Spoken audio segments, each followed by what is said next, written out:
Presidenta, eu não gostaria de trazer à tribuna do Senado assuntos que, na verdade, não condiz muito com a paciência, com a tolerância e, acima de tudo, com a bondade do povo brasileiro. Mas, infelizmente, é fato recorrente hoje neste país, haja visto o que aconteceu na Câmara dos Deputados, no que eu confesso que não cabe a gente, a nós aqui do Senado, tecer críticas consideráveis à Câmara dos Deputados. Até porque o sistema que nós vivemos no Brasil é bicameral. O que é feito aqui vai para lá para a conclusão.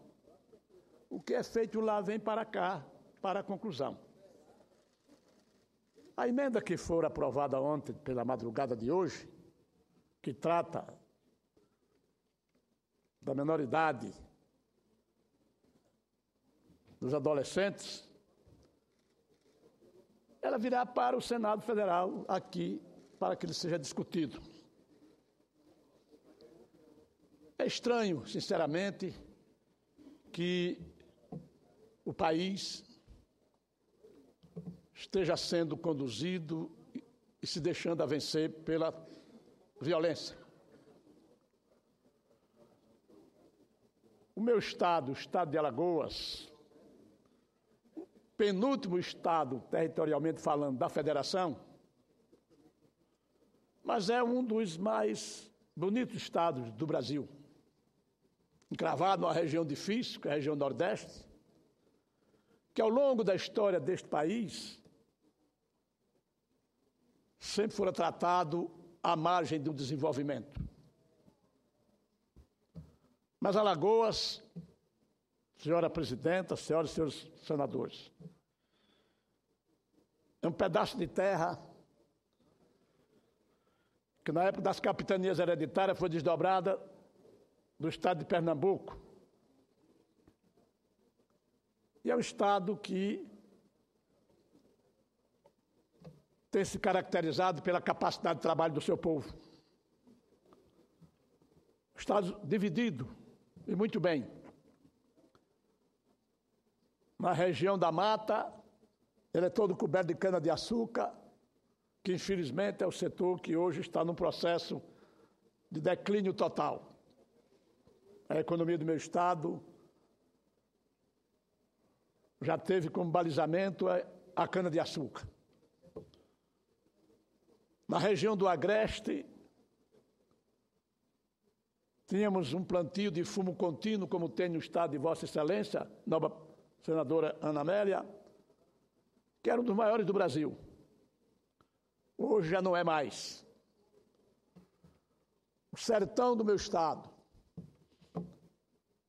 produção de grãos, apesar das dificuldades da região. E a região norte, litoral, com belíssimas e magníficas praias.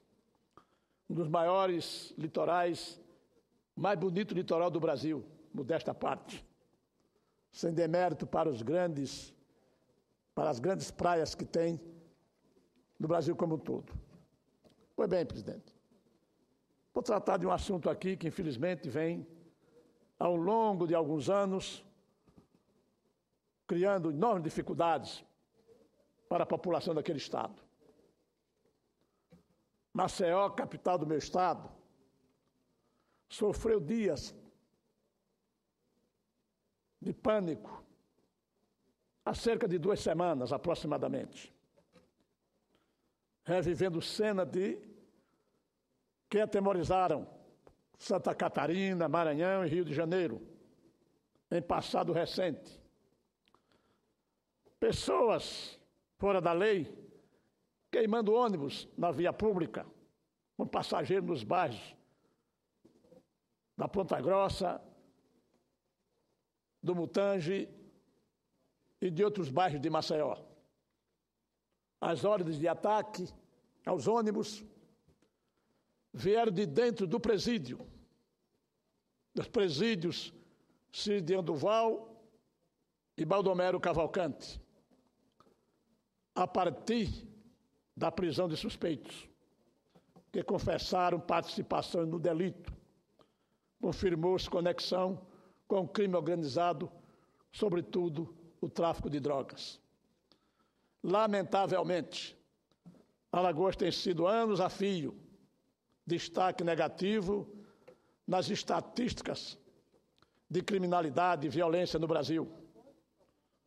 Se o nosso país tem sido visto como um dos lugares mais violentos do mundo, o que dizer de um Estado que ostenta os piores indicadores de criminalidade nacionais?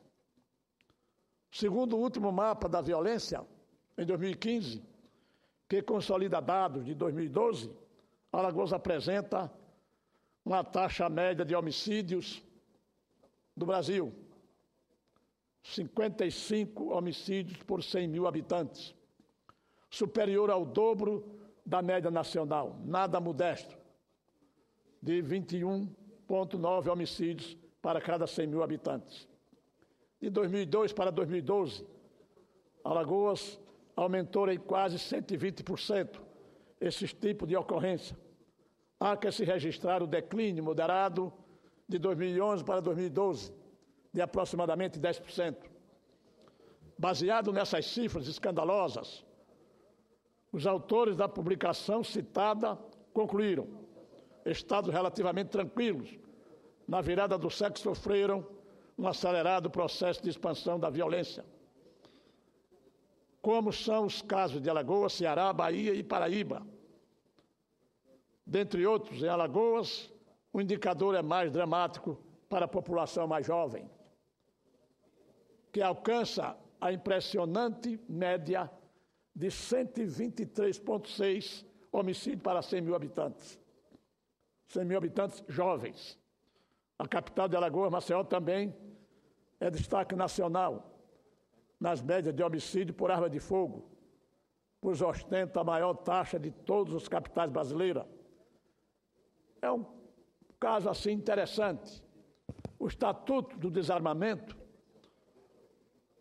que nós esperávamos que pudesse frear o armamento para as pessoas, realmente as pessoas que raciocinam, as pessoas que trabalham, não podem ter uma arma em casa para se proteger.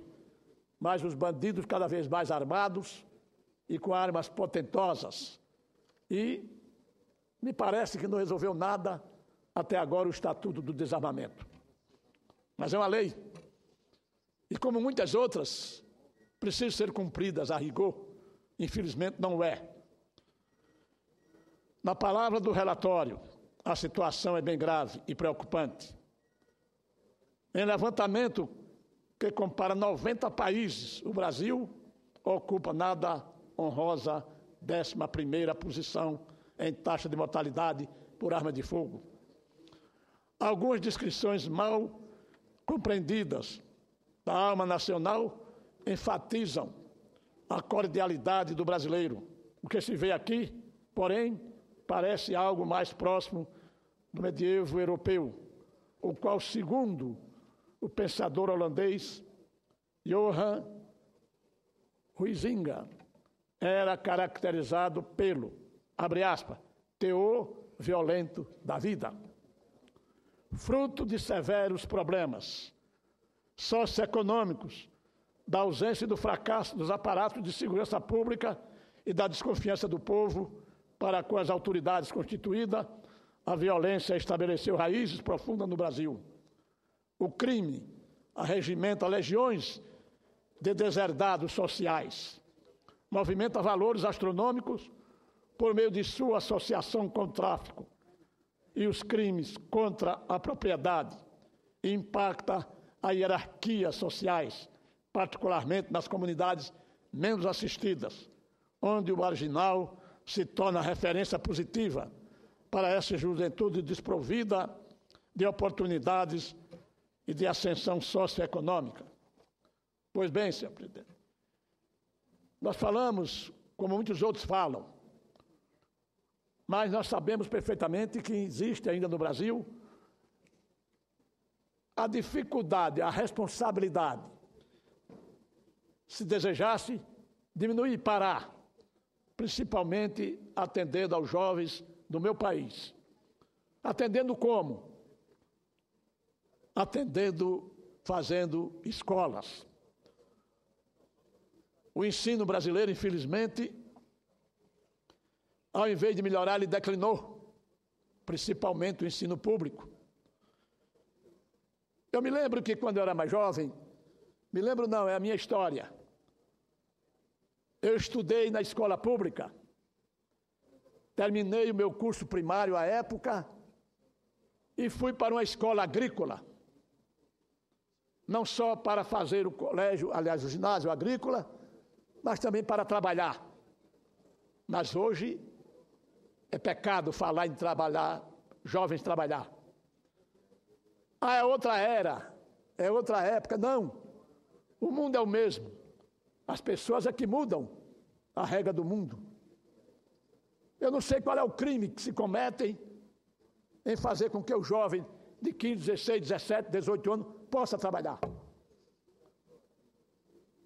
É crime isso no Brasil hoje, infelizmente. Mas não é crime ele estar na rua, desocupado, guiado e orientado pelo crime organizado, pelo tráfico de drogas. O que eu acho interessante é um país se ver dobrado pela droga. Eu não aguento isso como brasileiro, pelo amor de Deus.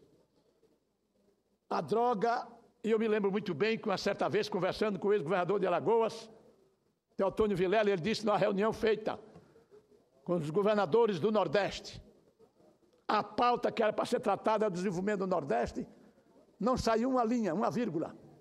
Só conversaram sobre violência, só trataram de droga. E cada dia mais entra droga neste país. Cada dia a polícia prende drogas. Cada dia os traficantes transitam livremente. Eu acho aquilo uma vergonha o que a gente vê em São Paulo, naquilo que chamam de Cracolândia. A polícia passando e o comércio de droga publicamente. E não há absolutamente nada. Mas existem aqueles que fazem apologia da liberação da maconha, que é uma droga, que faz mal, que flagela a sociedade. Passado esse período, vão fazer também um trabalho para liberar a cocaína. O tráfico de droga, o crack e outros instrumentos e outras drogas terríveis. É preciso que as pessoas abram os olhos. A sociedade, que não é apenas o governo, mas a sociedade civil organizada, a sociedade também tem comprometimento com isso. Vejamos o flagelo de uma família que tem filhos ou parentes drogados. É uma coisa terrível. Infelizmente, o país assiste isso. Vamos combater e não combate. Porque só existe droga, comércio de droga, porque existe o traficante. E precisava fazer uma barreira.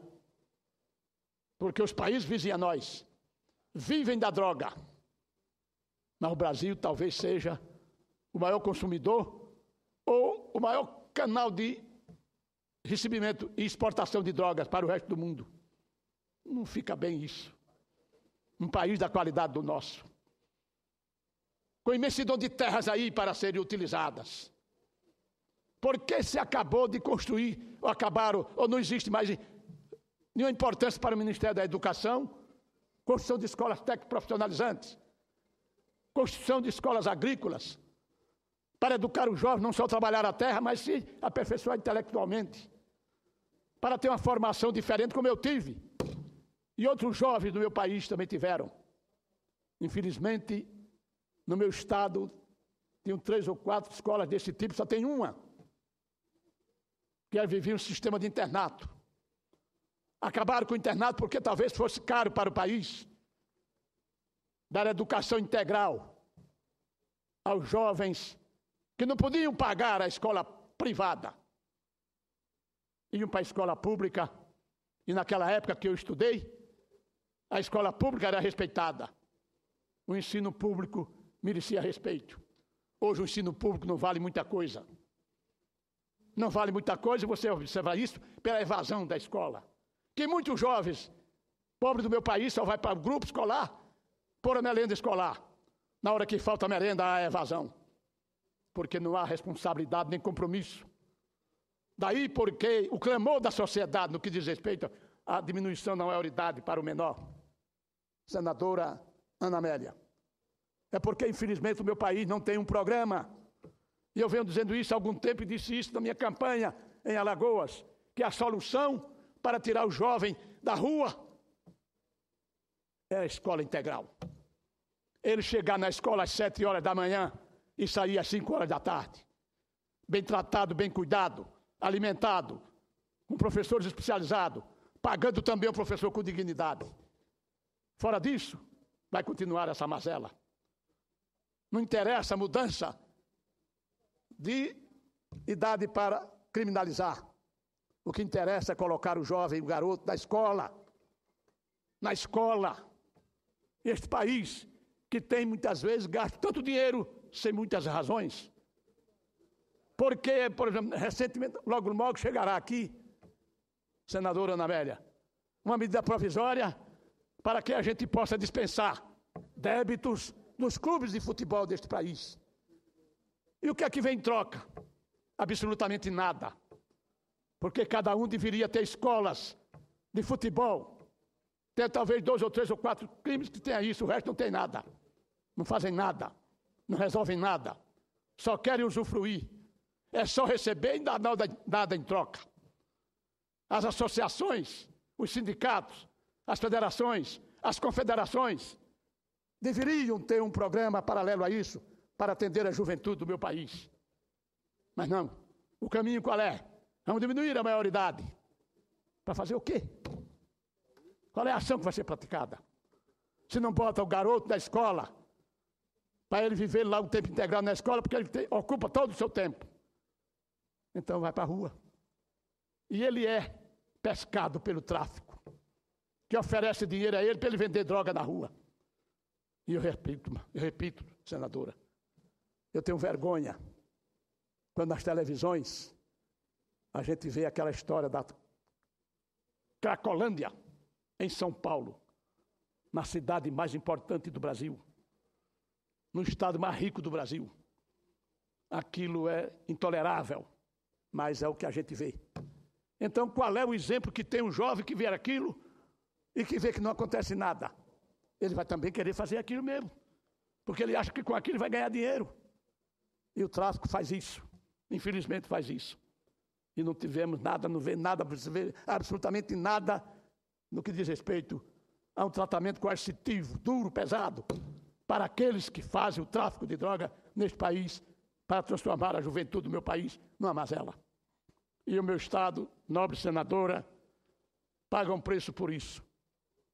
Um preço de um Estado pobre, pequeno, e que infelizmente perderam o controle da segurança da população de Alagoas.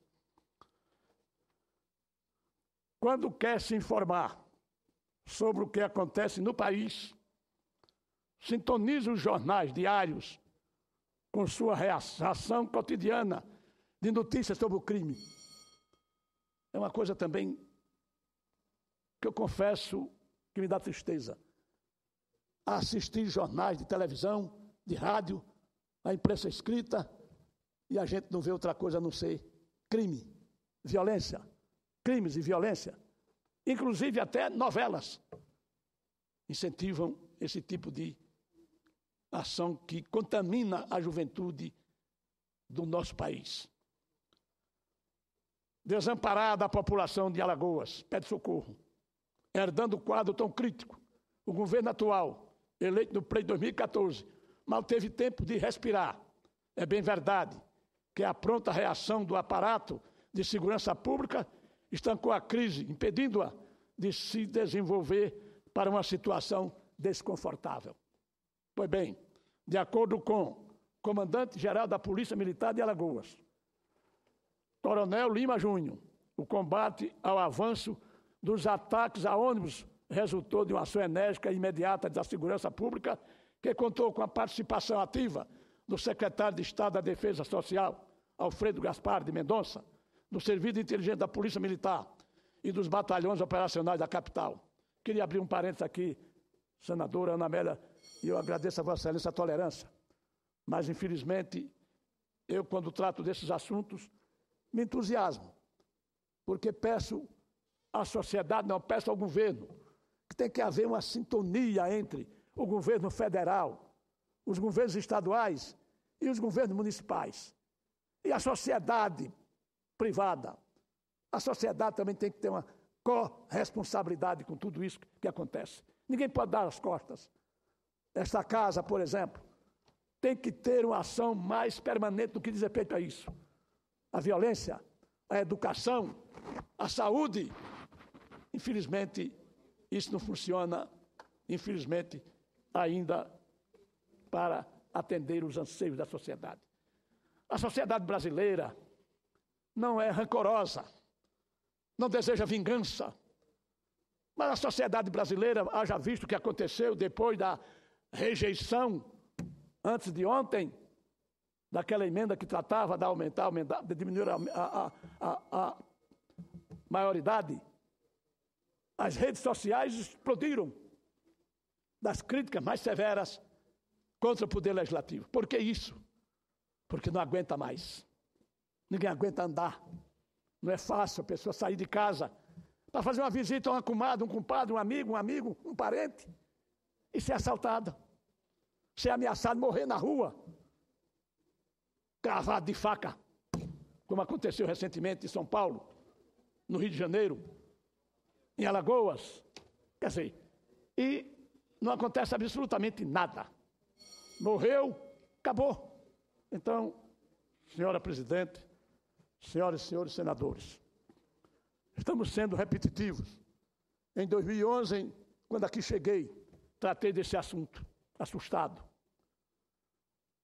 Espero que, ao terminar este mandato, eu possa voltar à tribuna do Senado Federal para contar uma história diferente daquela que eu estou contando hoje.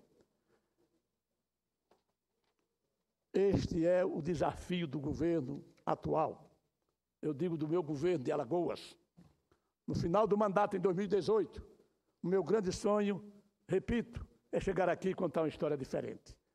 Se não a vitória completa, pelo menos a inversão da tendência da expansão da criminalidade, para que os jovens de Alagoas não continuem sendo chorados por seus pais, nos incontáveis velórios que se registram. Votos que o meu sonho se transforme em realidade. Minha querida senadora presidenta, muito obrigado a Vossa Excelência pela tolerância, mas gostaria de pedir desculpas à sociedade brasileira pelo meu desabafo. Mas é a grande verdade.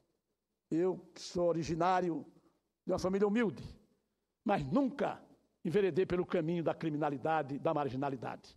Graças a Deus. Saí e comecei a trabalhar com 10 anos de idade. 10 anos de idade. Dei graças a Deus a tudo isso, porque foi a partir daí que formou a minha personalidade. Eu nunca vi ninguém que começa a trabalhar cedo enveredar por este caminho. Não, deixa aí, não precisa trabalhar não. É proibido, é pecado, é crime. E eis aí o que está acontecendo. Por isso é que eu faço um apelo aqui às autoridades constituídas da República para reexaminar um programa de escolas agrícolas, escola de profissionalizante, pegue o garoto, a garota, tire da rua e bote na escola. Bote na escola, o país tem dinheiro para isso, só querer fazer. Muito obrigado, presidente. Cumprimento, senador.